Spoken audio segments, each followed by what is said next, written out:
Hey, I'm Decathlon Gamer. Welcome back to Tennis Manager. We're on episode 59, and we are coming off our first ever Grand Slam victory. We have won at Wimbledon just moments ago with Montgomery, at least in Game World. And here is our wrap up to that portion of the season, the grass season. Krager actually has done well, moved up 24 spots, 4 tournaments, 6 wins in those 4 tournaments. Decent amount of points earned. A little bit better win percentage than what she's had of late. Bigger tournaments as well.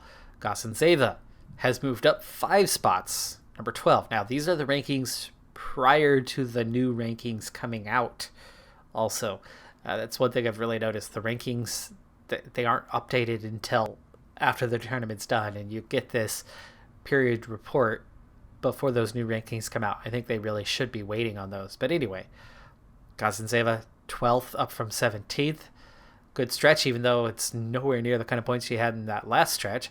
But 3 tournaments, 8 wins in 11 matches played. Very good, consistent win percentage for Gosenseva. Goff, down 2 spots. Ironically, the 2 spots that she lost was to Gosenseva and Montgomery moving ahead of her. Her goal is to finish in the top 15. She just played in the semifinal of Wimbledon, losing to Montgomery. I think that should see her move back up inside the top 15. 3 tournaments, 12 wins. So she even won a tournament in that stretch and then made a semifinal at Wimbledon. 85% win rate. That is going to be a huge boost in her position. It's going to have her in better than 15th, I would think. Montgomery moved up to 11th. This is not counting what happened at Wimbledon either, other than, yes, there are some points there. It's just not changing the ranking as of yet. She will almost certainly be inside the top 10. 3 tournaments, 1 tournament win, but overall 12 wins out of 14 matches played. 85% win rate. What a year. What a year that Montgomery has had so far. Grand Slam semi, Grand Slam win, incredible win rate. She has really, really done herself and her team proud, going from, I want to say, about 22nd, 23rd at the start of the year, and now seemingly into the top 10. Raducanu, only 1 win from 5 matches played, but it was all big tournaments. It actually was enough to move her up the rankings a little bit, up 11 spots.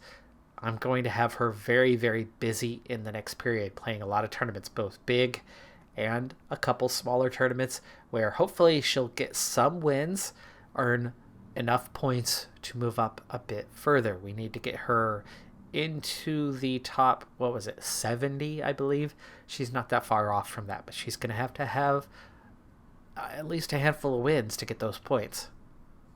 And as we go forward to Monday, the new rankings have been released. Of course, the tournament seedings for that tournament that's about to be ongoing still have the old rankings listed there. But here, Krager moves up 4 spots, 69th overall. Gosenseva down 1 spot to 13th. That's because Goff has moved up 5 spots to 12th. Goff moving ahead of Gosenseva. Gosenseva did not have a great run at Wimbledon. Montgomery, though, up 3 spots to 8th in the rankings. We're down to just the lob and hot shots now outside of 13, as our single week of training in the last 2 months was enough to get her drop shot from a 12 to a 13. Actually, I think she's had 2 weeks of training in about 3 months. I think would be a more accurate representation. It would be nice after winning a tournament that you would see some sort of mental improvement, some sort of increase after winning a Grand Slam. Fame, though, now a 10. Raducanu not winning in that final tournament at all. Therefore, she did not score very many points, and she drops, now 85th. She's 15 spots short of where she needs to be. I think for Montgomery was I decided to give her one easier tournament because I didn't expect her to have a win. I figured it would be a while. It would be good for morale to get her a win. So I put her into an international 80 tournament in Berkeley that started literally right after Wimbledon had come to an end, not expecting us to be playing in the final. Meanwhile, Raducanu is the 2 seed. Yeah, she's the 2 seed. Let's see if they can't play each other in the final. That would be really cool. So far, so good, as they both are playing in the semis, and they both have very good, very favorable matchups. Let's see what happens from here. Goff losing to Osaka in a 280 semifinal, but Raducanu and Montgomery have both qualified for the final. That's a good thing. We're going to get a 1-2 in this tournament. There's no point playing this one out. Montgomery is probably much better than Raducanu, but this should be good for her ranking. She'll earn some points from this one. Cool thing, Raducanu actually, the only time they ever played each other, Raducanu beat Montgomery. Sort of tempted to just go super low and tank and see if I can't get Raducanu the victory. Let's do it. Screw it. 0 intensity. Let's see what happens now. She still beat her. 6-2, 6-1. No aces. No, not surprising. She just played to get it in. Only 33 winners because we were so conservative. But as a result, only 5 unforced errors. And Raducanu just couldn't beat her. She only had 9 unforced errors herself. But just, yeah. Montgomery's too good. Gazanzeva had 2 9s in lob and hot shots. Getting those skill shots up have obviously been my final priority for all of my players. And now that she had everything else firmed up enough, I went for that with her. And in both cases, just 2 weeks worth of training. One for lob, one for hot shots. I was able to get them out of single digits into double digits, both of them now 10s. Good start to this week. I'm training, so we'll get to see the whole thing here. All 3 of our teammates moving forward quite rapidly in their tournaments. Raducanu getting to the finals of a 160. This is going to be good for her rankings. How does she do in the final? We don't know yet. Because meanwhile, our sports center upgrade is complete. Now at level 6. There you go. Sports center now level 6. What did we get? Maximum team size is 6. We have room for 1 more. Immediately get that next upgrade going. We have plenty of money to do so. Now that we have another slot, I'm looking at who should I sign. I've been going on this big scouting run lately, trying to scout all of the young Americans and find the best talent to go after. But we're far from done with that project, and I'm not sure that I have anybody who's quite ready to get after with that. But then, you can go the obvious way. Who's the best current talent? We want to sign the best athlete. Well, you look at them. Other than Swiatek at 27, Andreescu at 28. I mean, yeah, okay, they still have something. They still have maybe a little more to gain. If you exclude those couple of players who are already, top 4 in the world, we're looking at almost everybody being like 30 or over, or at least 28, 29 over. Young future players, like the 23 and unders. What do you have in the top 60? Names we know. Montgomery, Goff, Gazanzeva. We have Amanda Anisawuva as an option at 26. Okay. Tazun, 25. That's not young. I mean, that's Raducanu's age in this game. You have to get down to find anybody under 25. Frifritova at 36th. Yeah, that same Frifritova. The next one under 25. Katrina Scout. Ayala. See what's going on here? All of the best young players, they're my targets. They're the ones that I went after. Here's a couple 21-year-olds that I do not know, but they're outside of the top 50. Next Gen Finals could be a good place to look to find a young up-and-coming player who's already got some talent and probably has a lot of potential. Yamafanova is the youngest here in the top 10. The only one not yet 20. And she is one of those ones, as a young American, that is on my radar, that does have at least a partial evaluation complete.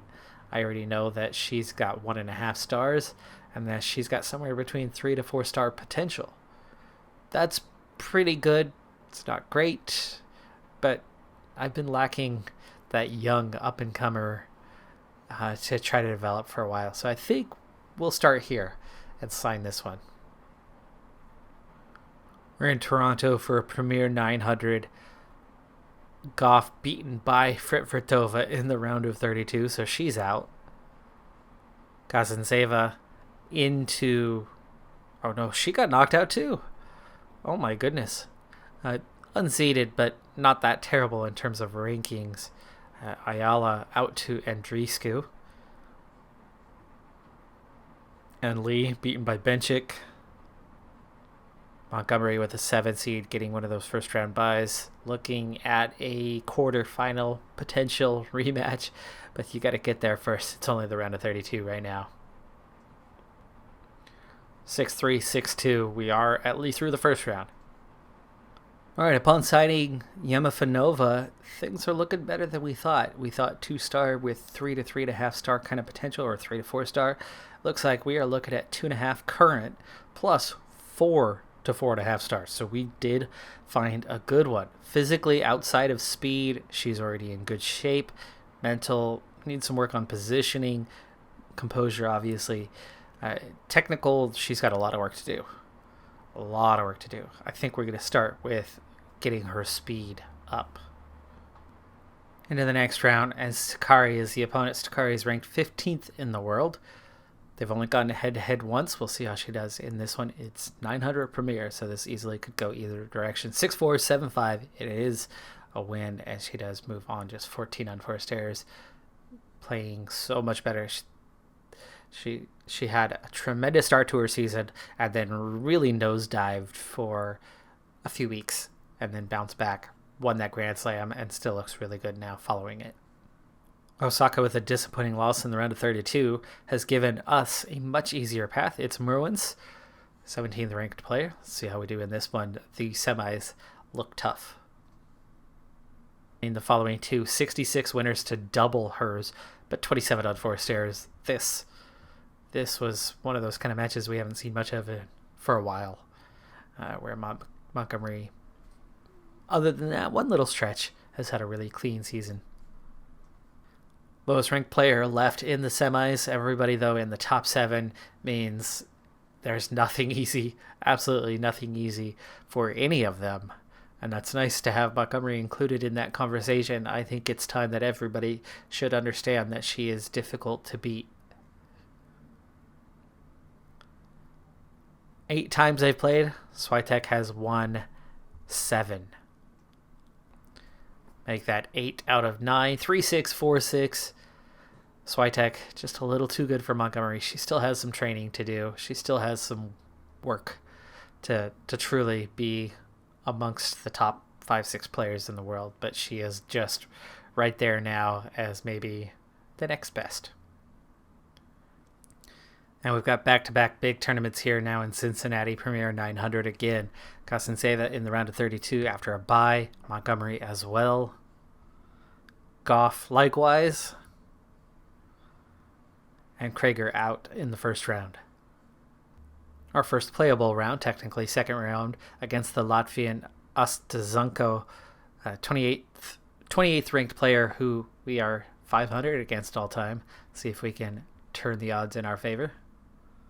6-3, 6-1, yes. I used to worry about these kind of players. Now, not so much. Kazanseva out in the round of 32. Goff and Montgomery into the round of 16. For Montgomery, she's up against Sakari again. Losing the first set, but she battles back to win sets 2 and 3 to move on. 72 total winners. That's a lot. Just 17 unforced errors. 7 of the top 8 seeds remain here in this quarterfinal, plus a 15 seed. So it's definitely among the best possible players at this stage. And we have the best possible player in our opponent for this quarterfinal. Somehow it is a win, though. 6-2, 1-6, 6-1. We are through. Only 13 unforced errors, 42 winners. Oh my goodness, Montgomery. Is she in the conversation with the best in the world? I don't know. It's one big victory so far. I'm not quite ready to put her with the elite. Top 10? Yes. Top 5? Maybe not. Not quite yet. Now, capable of top 5, that's a different story. And she has proven to be capable. But Swiatek, 1-8 all time. 2-8. 20% win rate. 9 aces given up. 2 double faults with no aces of her own. But 54-48 in the winners. 13 unforced errors to 15. It's a little bit of a miracle that she came away with the win. But she has done so. Ruakina forfeiting in the semis gives us a matchup that is interesting. 7-8 matchup. Certainly gives us a chance, doesn't it? After what we've been through and where I'm at in terms of time for this episode, though, we're not going to be able to play this out. It is a major tournament, though. Can we have 2 major tournament victories in about a month? It's only their 3rd ever match. It is not a victory, though. We do lose in the final, but what a season this is turning into for Montgomery. She is really emerging as a top-tier talent. 4 aces, 5 double faults, struggled a little bit there. 61 winners to 37, absolutely dominated there, but not the clean match she needed. 33 unforced errors versus 11 was the difference. That is going to do it for this episode, though. I'm Decathlon Gamer. Like, comment, subscribe. I'll see you next time. Have a good one. Be safe out there. Bye for now.